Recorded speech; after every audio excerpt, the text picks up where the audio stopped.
नमस्कार साथियों, बहुत बहुत स्वागत है आपका अपने YouTube चैनल पर। साथियों, आज इस एपिसोड के माध्यम से हम बात करेंगे कुंडली में कब महाधनी राजयोग का निर्माण होता है।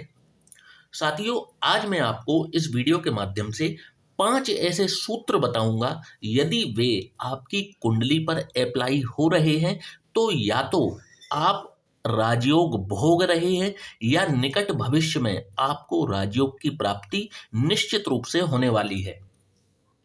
ये 5 राजयोग बिल्कुल प्रमुख होते हैं और वैसे तो हमारे वैदिक ज्योतिष में और लाल किताब में हजारों प्रकार के राजयोगों के बारे में वर्णन किया गया है, परंतु आज जो हम राजयोग के बारे में बात कर रहे हैं ये बिल्कुल प्रमुख हैं। और यदि ये किसी की भी कुंडली में मौजूद हैं तो ऐसा व्यक्ति निश्चित रूप से राजयोग जीवन में जरूर भोगता है और कुंडली में उसके महाधनी बनने का योग निर्मित अवश्य हो जाता है। साथियों, देर ना करते हुए अपने वीडियो की शुरुआत करते हैं और पहला राजयोग के बारे में चर्चा करते हैं।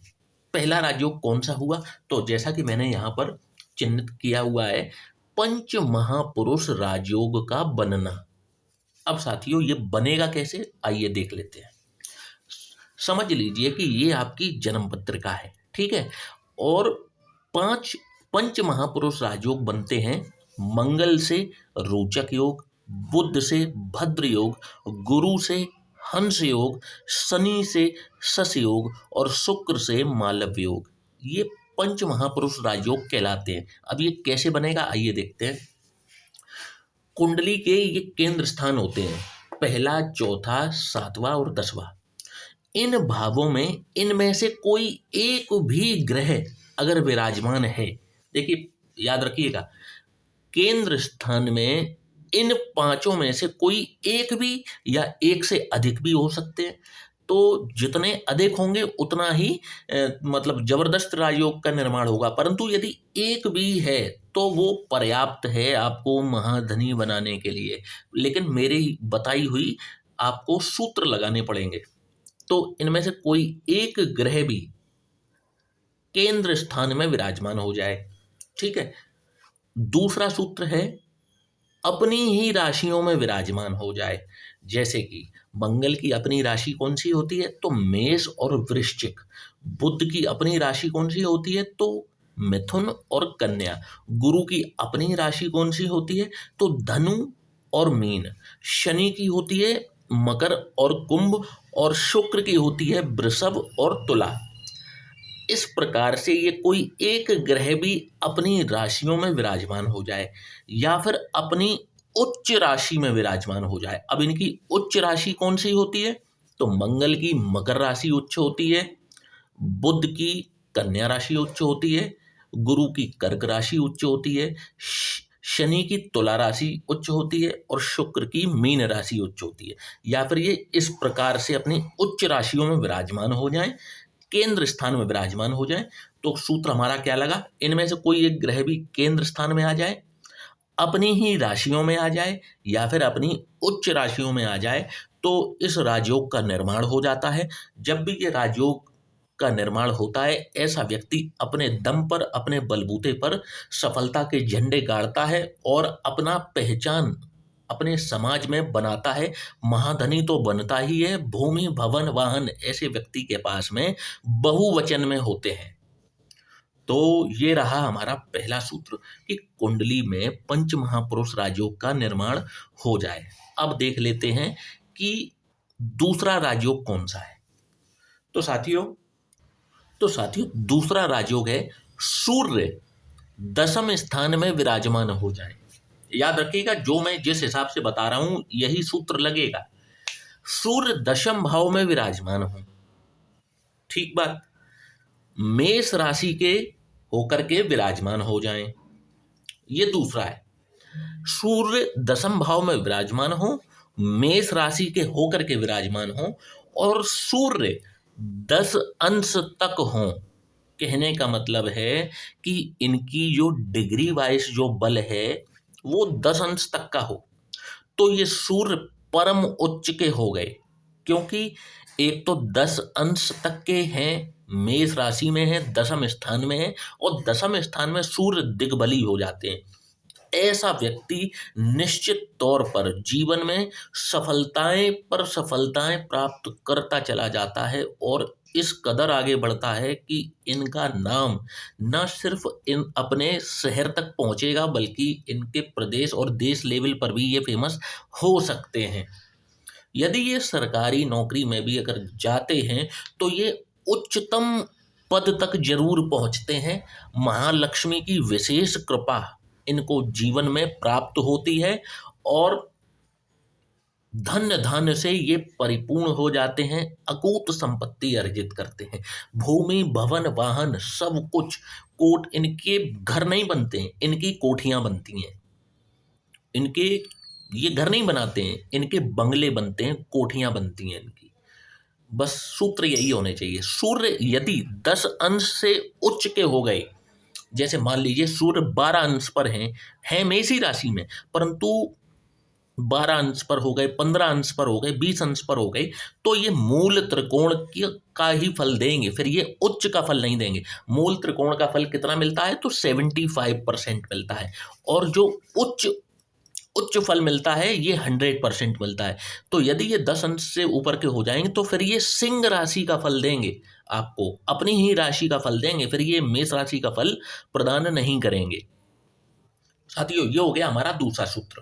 पहला था पंच महापुरुष राज्यों का बनना, दूसरा है सूर्य मेष राशि में 10 अंश पर दसम भाव में होना। अब साथियों बात करेंगे अपने तीसरे सूत्र की। साथियों बात करते हैं तीसरे सूत्र की। अब तीसरा सूत्र क्या कहता है? तो भाग्येश और पंचमेश केंद्र स्थान में युति करके बैठ जाएं। ठीक है, भाग्येश और पंचमेश। तो उदाहरण के तौर पर मैंने यहाँ पर मेष लग्न की पत्रिका बनाई है। ठीक है, मेष लग्न में पंचमेश कौन बनते हैं? तो देखिए 1 2 3 4 5, तो 5 नंबर की राशि पड़ेगी 5वें घर में, और 5 नंबर की राशि होती है सिंह, और सिंह के स्वामी कौन होते हैं? तो सूर्य। 6 7 8 और 9 ये हो गया भाग्यस्थान।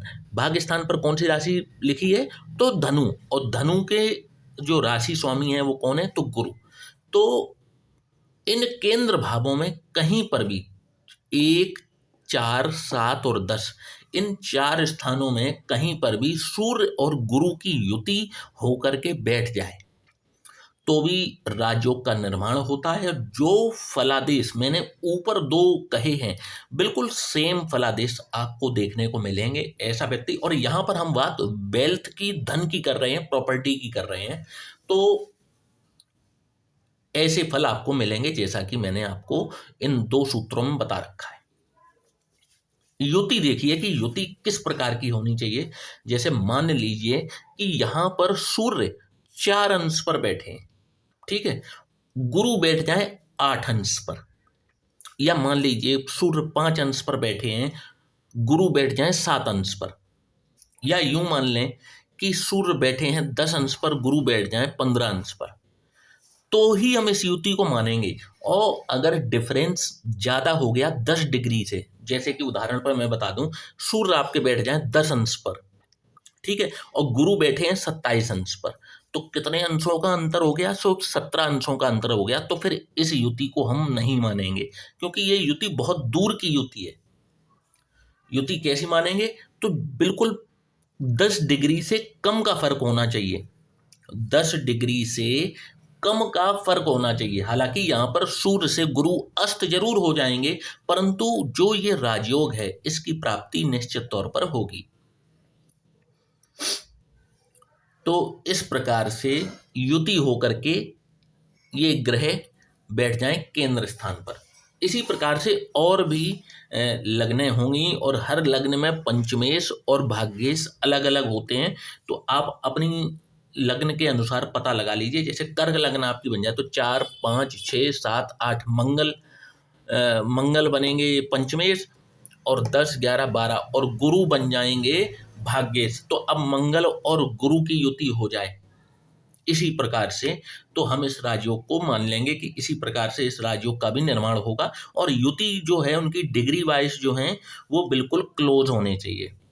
इसके बाद साथियों बात करेंगे अगले सूत्र की, जो है, तो साथियों जैसे मान लीजिए मेष लग्न की आपकी कुंडली है, मेष लग्न में आपके लाभेश कौन बनेंगे, तो 11 नंबर यहाँ पर लिखा हुआ है। आयेश कौन है, तो शनि है। और द्वितीय स्थान जिसे हम धन स्थान भी कहते हैं, यहाँ के स्वामी कौन बने, तो शुक्र बने। तो कुंडली के केंद्र स्थान में कहीं पर भी शनि देव और शुक्र देव की युति हो जाए, और ये युति का जो मैंने अभी डिग्री वाला सिस्टम बताया था वो वैसा ही होना चाहिए कि ये पास की डिग्रियां होनी चाहिए। जैसे शनिदेव बैठे हैं 10 डिग्री पर, शुक्रदेव बैठ जाएं 12 डिग्री पर। ये युति जितनी पास की होगी, जितना कम डिफरेंस होगा, ये युति उतनी ही पावरफुल होती है। जैसे शनिदेव बैठ जाए 20 अंश पर, शुक्रदेव बैठ जाए 24 अंश पर, तो ये काफी पास की युति हो गई। और पास और दूर की क्या डेफिनेशन है, तो 10 डिग्री से कम का अंतर होना चाहिए। अब ऐसा ना हो कि शनिदेव बैठे हैं 5 डिग्री पर और शुक्रदेव बैठे हैं 25 डिग्री पर, 20 डिग्री का अंतर हो गया, फिर ये युति काम नहीं करेगी। ऐसा होना चाहिए जैसे शनिदेव बैठे 5 अंश पर, शुक्रदेव बैठ जाए 8 अंश पर, तो बिल्कुल पास की युति हो गई। और जब ये युति पास की बनेगी तो ये उतना ही पावरफुल राजयोग बनेगा। ऐसा व्यक्ति बहुवचन में मल्टीपल प्रॉपर्टीज हासिल करता है जीवन में, और हर प्रकार के सुख और वैभव ऐसे व्यक्ति को जीवन भर प्राप्त होते रहते हैं। धन धान की कोई कमी ऐसे व्यक्ति के पास नहीं होती। इसके बाद है हमारा आखिरी सूत्र, पंचमेश और भाग्येश का राशि परिवर्तन। जैसे मान लीजिए कि यहाँ पर पंचमेश कौन है, तो यहाँ पर पंचमेश बने सूर्यदेव और नवमेश कौन बने, तो गुरुदेव। ठीक है, अब ये आपस में राशि परिवर्तन कर लें। जैसे यहाँ पर सूर्यदेव जो हैं वो नवम भाव में जाकर के विराजमान हो जाएं, और गुरुदेव जो नवमेश हैं वो पंचम भाव में आकर के विराजमान हो जाते हैं, तो इस प्रकार का इसको राशि परिवर्तन राजयोग कहा जाता है। और इन दोनों ग्रहों की किसी एक की भी महादशा चल जाती है तो व्यक्ति के सारे सपने पूरे करने के लिए पर्याप्त होती है। व्यक्ति जीवन में जो चाहता है वो उसको प्राप्त होता ही चला जाता है। तो साथियों आज हमने बात की 5 ये सूत्र, आप लिख करके कहीं रख लीजिएगा या फिर इसका स्क्रीनशॉट ले लीजिएगा तो आपको आसानी रहेगी।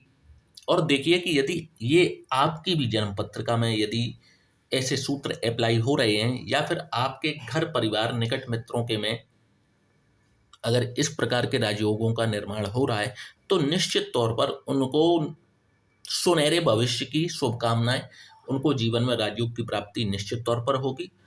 और इन ग्रहों की यदि महादशाएं चल जाती हैं तो व्यक्ति दिन दुगनी रात चौगनी तरक्की करता चला जाता है लाइफ में। भली चाहे उनका प्रारब्ध कैसा भी रहा हो, कैसे भी घर में उनका जन्म हुआ हो, चाहे वे निर्धन ही क्यों ना हो अभी, परंतु जीवन में एक ऐसा समय आता है जो इनके जीवन में टर्निंग पॉइंट आता है, यू टर्न आता है, और जहां से वे फर्श से अर्श का सफर जरूर तय करते हैं, अपने बलबूते पर करते हैं।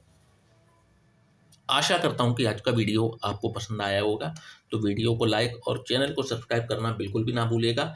और यदि आप भी अपनी कुंडली का विश्लेषण करवाना चाहते हैं तो नीचे दिए हुए इस व्हाट्सएप नंबर पर आप हमसे संपर्क कर सकते हैं। जय श्री राम।